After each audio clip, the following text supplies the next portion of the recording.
سے ہمارا پہلا سوال یہ ہے کہ ایک دو دن پہلے عظمت صحابہ و شان اہل بیت کی منظوری کا بل پاس ہوا ہے، اس کے حوالے سے آپ کیا کہنا چاہیں گے؟ اب صاحب آپ سے ہمارا دوسرا سوال یہ ہے کہ کچھ لوگ کہتے ہیں کہ محرم الحرام میں شادی نہیں کرنی چاہیے، اس حوالے سے آپ کیا کہنا چاہیں گے؟ اب صاحب سے ہمارا لاسٹ کویشچن ہے، 14 اگست آنے والے ہیں تو اس حوالے سے آپ کیا پیغام دینا چاہیں گے؟ السلام علیکم ورحمۃ اللہ وبرکاتہ۔ میں بیس سٹی سینٹر کی طرف سے حاضر ہوں۔ آج ہمارے ساتھ موجود ہیں فضیلت الشیخ حضرت مولانا افتخار علی زاہد صاحب حافظہ اللہ تعالی، اور ان کے ساتھ ساتھ ہمارے ساتھ موجود ہیں محترم جناب طارق سردار صاحب۔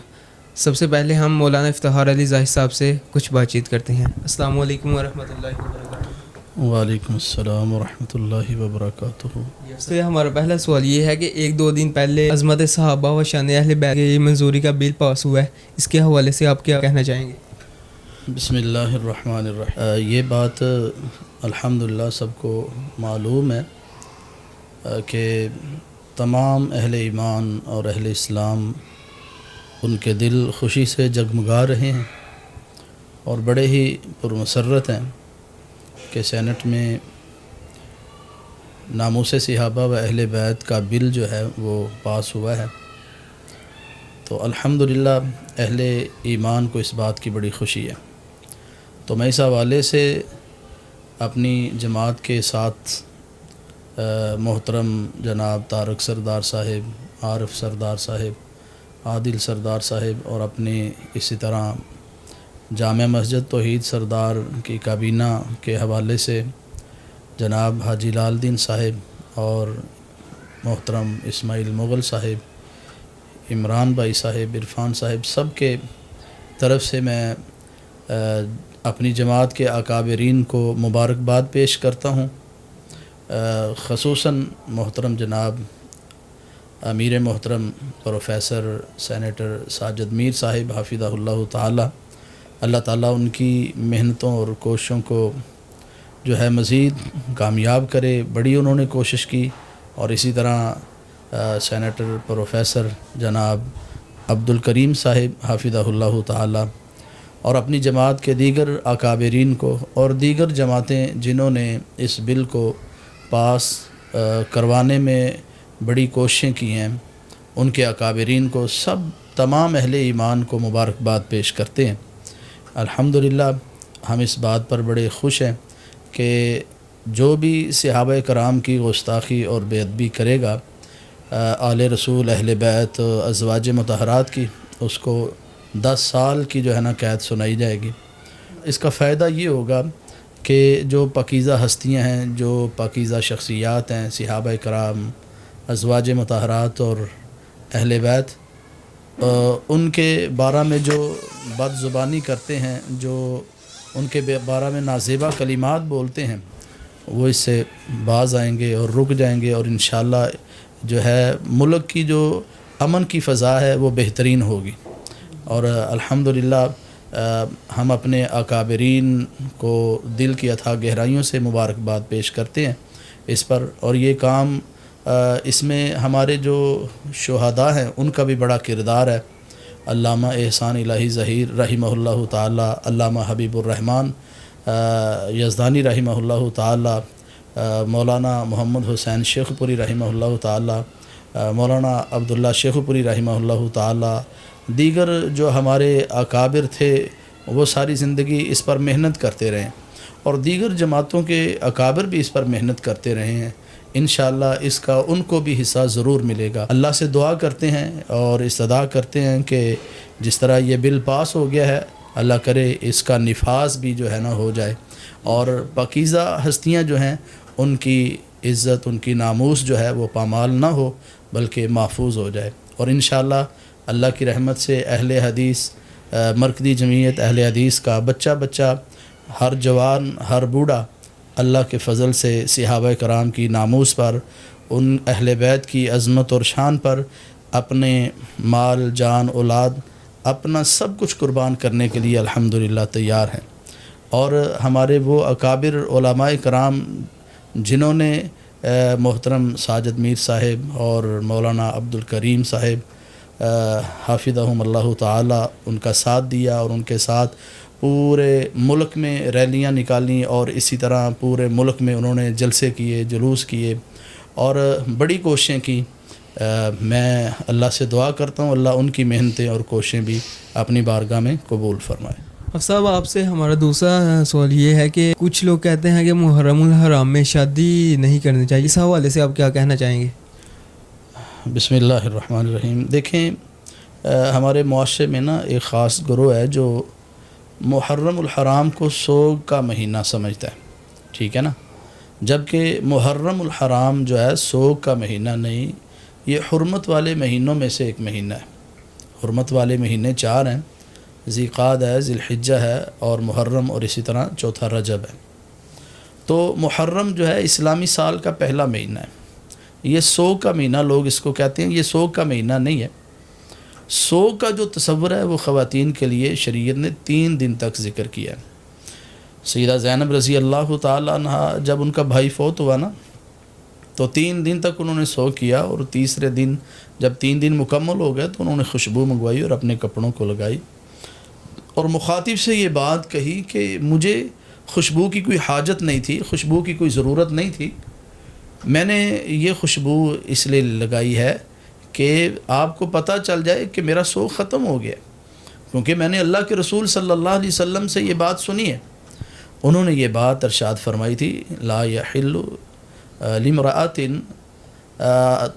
تؤمن باللہ والیوم الآخر، کسی عورت کے لیے حلال نہیں ہے جو اللہ پر اور آخرت کے دن پر ایمان رکھتی ہے، ان تحد علی میت فوق 3 لیال، جو 3 راتوں سے زیادہ کسی میت پر سوگ منائے، الا علی زوج 4 اشہر و عشرا، سوائے اس عورت کے جس کا خامند فوت ہو گیا ہے، وہ 4 مہینے اور 10 دن سوگ منائے گی، ٹھیک ہے نا۔ تو خواتین کے لیے جس گھر میں فوتگی ہوئی ہے، اس گھر کی جو خواتین ہیں ان کے لیے 3 دن کا سوگ شریعت نے ہمیں بتلایا، ٹھیک ہے نا۔ تو یہ مہینہ سوگ کا مہینہ نہیں ہے، لوگ اس کو سوگ کا مہینہ سمجھتے ہوئے اس میں شادی کرنے سے روکتے ہیں، منع کرتے ہیں، جبکہ اللہ کے رسول صلی اللہ علیہ وسلم کی شادی سیدہ صفیہ رضی اللہ تعالیٰ عنہ کے ساتھ محرم میں ہوئی ہے، اور دین مکمل اللہ کے رسول صلی اللہ علیہ وسلم پر ہوا ہے، اللہ کے رسول صلی اللہ علیہ وسلم پر دین مکمل ہوا ہے۔ الیوم اکملت لکم دینکم واتممت علیکم نعمتی ورضیت لکم الاسلام دینا۔ اللہ رب العزت نے رسول پاک صلی اللہ علیہ وسلم پر دین مکمل کیا ہے، اور اس مکمل دین میں محرم کے اندر شادی کرنے سے کہیں بھی ممانعت نہیں، کہیں بھی نہیں روکا گیا، ٹھیک ہے نا۔ تو یہ سوگ کا مہینہ نہیں ہے۔ سیدنا حسین ابن علی رضی اللہ تعالیٰ عنہما، ان کی جو شہادت ہے وہ بہت بڑا سانحہ، بہت بڑا واقعہ، بہت بڑا ظلم ہوا ان پر، تو ٹھیک ہے ان کے فضائل، ان کی عظمت اور شان کو بیان کرنا چاہیے، لیکن انہوں نے بھی اس مہینے کو سوگ کا مہینہ نہیں کہا، تو ہم اس مہینے کو سوگ کا مہینہ نہیں سمجھتے، بلکہ اس مہینے میں اگر کوئی شادی کرنا چاہتا ہے تو کوئی حرج والی بات نہیں، کوئی ممانعت نہیں ہے۔ اب صاحب آپ سے ہمارا اگلا سوال ہے کہ آگے سفر کا مہینہ آنے والا ہے، تو کچھ لوگ کہتے ہیں کہ سفر کا مہینہ منحوس ہے، تو اس کے بارے میں آپ کیا کہنا چاہیں گے؟ دیکھیں اللہ رب العزت نے 12 مہینے بنائے ہیں، اور 12 مہینوں میں ایک مہینہ سفر کا مہینہ ہے، اور کسی مہینے کو بھی اللہ رب العزت نے منحوس مہینہ نہیں بنایا، ٹھیک ہے نا۔ کسی مہینے کو بھی اللہ رب العزت نے منحوس نہیں کہا، اور اللہ کے رسول صلی اللہ علیہ وسلم نے بھی کسی مہینے کو منحوس نہیں کہا، ٹھیک ہے نا۔ دیکھیں اللہ کے رسول صلی اللہ علیہ وسلم کی حدیث ہے، صحیح البخاری میں ہے، صحیح مسلم، دیگر حدیث کی کتابوں میں ہے، رسول پاک صلی اللہ علیہ وسلم نے 3 چیزوں میں نحوست بتائی ہے، ایک عورت ہے، اور ایک گھوڑا ہے، اور ایک گھر ہے، ٹھیک ہے نا۔ گھر میں نحوست ہے، گھوڑے میں نحوست ہے، اور عورت میں نحوست ہے، لیکن یہاں یہ بات سمجھنی چاہیے کہ کون سی عورت ہے جس میں نحوست ہے، کون سا گھوڑا ہے، کون سا گھر ہے۔ وہ عورت جو اللہ کی نافرمان ہے، اپنے خامند کی بھی نافرمان، ناشکری ہے، اللہ کی بھی نافرمان ہے، نہ نماز پڑھتی ہے، نہ ذکر اذکار کی پرواہ ہے، کسی چیز دین اسلام کے ساتھ وہ وابستہ ہی نہیں ہے، تعلق ہی نہیں ہے، تو ایسی خواتین جو ہے اس میں نحوست ہے۔ جو اللہ کی تابعدار ہے، فرما بردار ہے، جو قرآن و سنت کی پابند ہے، ایسی عورت منحوس نہیں ہے، وہ تو مومن ہے، وہ تو مسلم ہے۔ تو اس کا تو بڑا مقام ہے, بڑی شان ہے. اور اسی طرح وہ گھوڑا جو ہے تکبر کے لیے, فخر کے لیے, ریا یعنی دکھلاوے کے لیے پالا گیا ہو نا, اس میں نحوست ہے. وگرنہ وہ گھوڑے جو اللہ کی رضا کے لیے, جہاد کے لیے پالے جاتے ہیں, اللہ نے تو ان کے قدموں سے نکلنے والی جو چنگاریاں ان کی قسم اٹھائی ہے. والعادیات ضبحا فالموریات قدحا, اللہ نے تو قسمیں اٹھائی ہیں. ان گھوڑوں کی تو عظمت ہی بڑی ہے, شان ہی بڑی ہے, جو جہاد کے لیے, اللہ کی رضا کے لیے پالے جاتے ہیں. تو ان گھوڑوں میں نحوست ہے جن کو فخر کے لیے, دکھلاوے کے لیے, ریاکاری کے لیے پالا جاتا ہے. اس میں بھی اس بندے کا اپنا عمل ہے, ذاتی عمل, اس کی وجہ سے ریا کا اور تکبر کا. اور اسی طرح تیسری جو بات ہے وہ گھر ہے. وہ گھر جس میں اللہ کا ذکر ہی نہیں ہوتا, جو گھر, جو کوٹھی, جو بنگلہ بڑے فخر کے لیے, لوگوں کو دکھلانے کے لیے جو ہے اور ریاکاری کے لیے, فخر کے لیے بنایا جائے, جس گھر میں اللہ کا ذکر ہی نہ ہو, کوئی نماز ہی پڑھنے والا نہ ہو, ایسا گھر وہ نحوست والا ہو سکتا ہے. وگرنہ جو ہے جس میں اللہ کا ذکر ہوتا ہے, جس گھر میں لوگ نماز پڑھتے ہیں, بچے, خواتین, وہ نماز پڑھنے والے ہیں, اللہ کا ذکر کرنے والے ہیں, جس گھر میں قرآن کی تلاوت ہوتی ہے, وہ گھر جو ہے نحوست والا نہیں ہے. ٹھیک ہے, ہاں جی. تو کوئی مہینہ نحوست والا نہیں ہے. اگر کسی کو کوئی دکھ آتا ہے نا, تکلیف آتی ہے, پریشانی آتی ہے, تو اللہ نے اس کے مقدر میں وہ لکھی ہوتی ہے. ٹھیک ہے نا. کوئی دکھ آ جائے, تکلیف آ جائے, کہنا کہ جی فلاں کی وجہ سے ایسے ہوا ہے, فلاں کی, یہ تو عقیدے کی کمزوری ہے. گھر سے باہر نکلا ہے, کالی بلی آگے سے گزر گئی ہے, تو کہتا ہے لو اب میں جدھر جا رہا ہوں وہ میرا کام ہی نہیں ہوگا. نہیں, اس کا عقیدہ ہی اتنا کمزور ہے کہ کالی بلی آگے سے گزر گئی اور اب میرا کام نہیں ہوگا. نہیں, اللہ پر توکل مضبوط رکھنا چاہیے, اللہ پر بھروسہ رکھنا چاہیے. اور اللہ پر جس کا توکل مضبوط ہوتا ہے نا, وہ کسی چیز کو, کسی مہینے کو, کسی دن کو منحوس نہیں کہتا, کیونکہ اللہ پر اس کا توکل مضبوط ہے, اللہ پر اس کا بھروسہ مضبوط ہے. اللہ پر ایمان اور یقین جتنا مضبوط ہوگا, اس طرح کی خرافات, بدعات اور وسوسے اور یہ خیالات سب ختم ہو جائیں گے. اب صاحب سے ہمارا لاسٹ کویشچن ہے, 14 اگست آنے والے ہیں, تو اس حوالے سے آپ کیا پیغام دینا چاہیں گے؟ دیکھیں, اللہ رب العزت نے قرآن مجید میں ارشاد فرمایا, اعوذ باللہ من الشیطان الرجیم, قل بفضل اللہ وبرحمتہ فبذالک فلیفرحوا. اللہ رب العزت نے فرمایا کہ جب کسی کو کوئی اللہ کی نعمت, اللہ کا فضل, کوئی اللہ کی طرف سے اس کو خوشخبری ملتی ہے, تو وہ خوشی منا لے, خوشی کرے. لیکن وہ خوشی جو ہے اس کا انداز اور طریقہ کار وہی ہونا چاہیے جو انداز اللہ کے رسول صلی اللہ علیہ وسلم نے ہمیں بتلایا, جو آپ نے کیا ہے. ٹھیک ہے نا. یہ وطن عزیز ملک پاکستان اللہ کی ہمارے پاس نعمت ہے, یہ اللہ کا بہت بڑا انعام ہے ہم پر. اگر اس ملک کی اہمیت, اس کی اہمیت کو جاننا ہو نا, تو ذرا کشمیر کے حالات دیکھیں, فلسطین کے حالات کو دیکھیں, چچینیا کو دیکھیں, عراق کو دیکھیں, دیگر ممالک جن پر مسلمانوں پر بڑا ظلم و تشدد ہوتا ہے, جہاں نماز پڑھنے پر پابندی ہے, اذان دینے پر پابندی ہے, جہاں یہ سارے معاملات ہوتے ہیں, تو ان ممالک کو دیکھیں.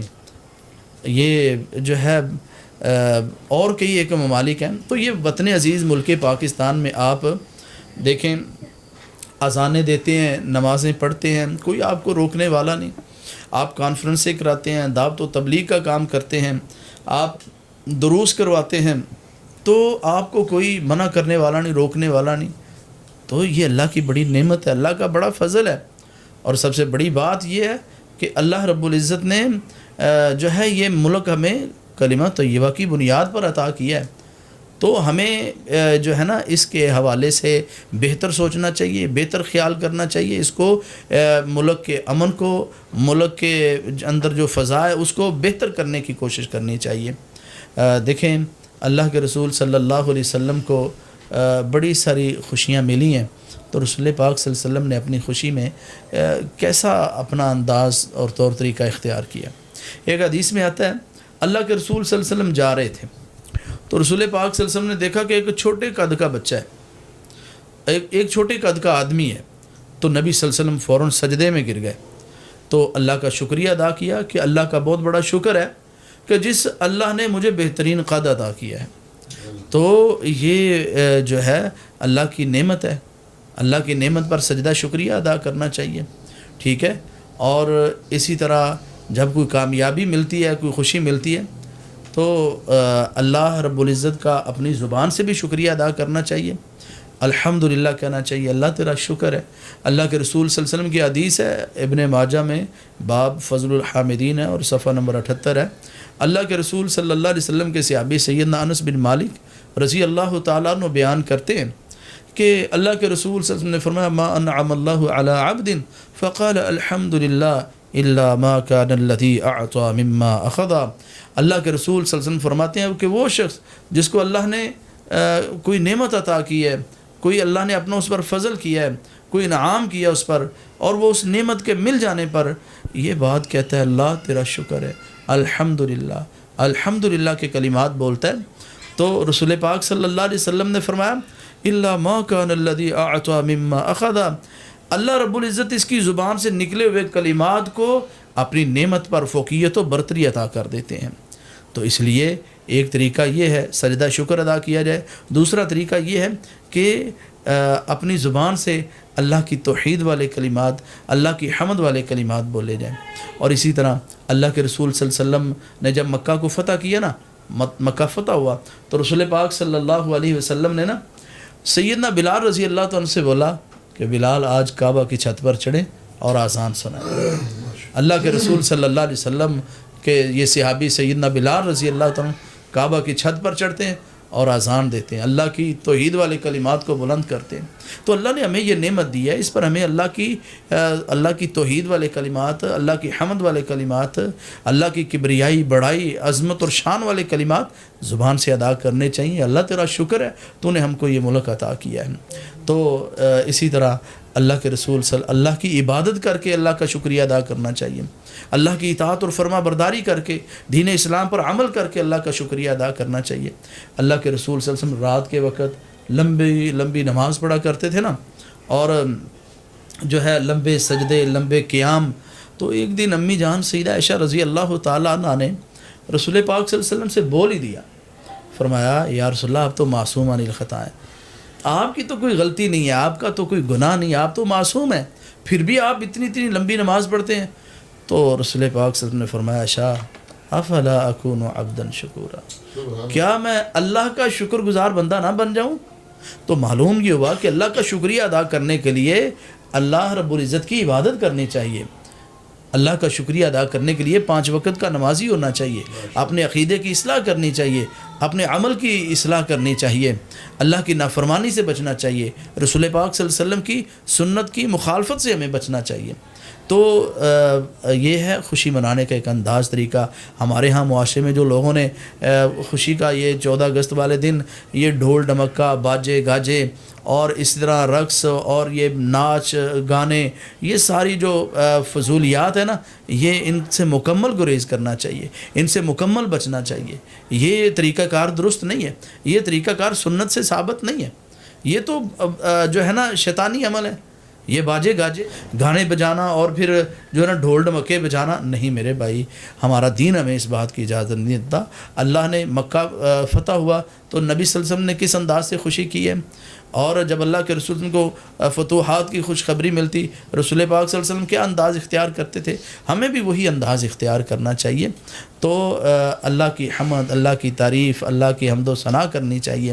اور دیکھیں وہ لوگ جنہوں نے وطن عزیز ملک پاکستان بنتے ہوئے دیکھا ہے نا، آپ کبھی ان کی داستان سن کر دیکھیں، اللہ اکبر، وہ سسکیاں لے کر روتے ہیں اور پھر وہ داستانیں سناتے ہیں کہ کس طرح عورتوں پر ظلم کیا گیا، کس طرح خون کی ندیاں بہیں، کس طرح قتل عام کیا گیا، کس طرح ماں باپ کے سامنے چھوٹے چھوٹے بچوں کو نیزوں پر لٹکا دیا گیا اور ان کی آنکھوں کے سامنے وہ تڑپ کر اللہ کو پیارے ہو گئے، شہید ہو گئے.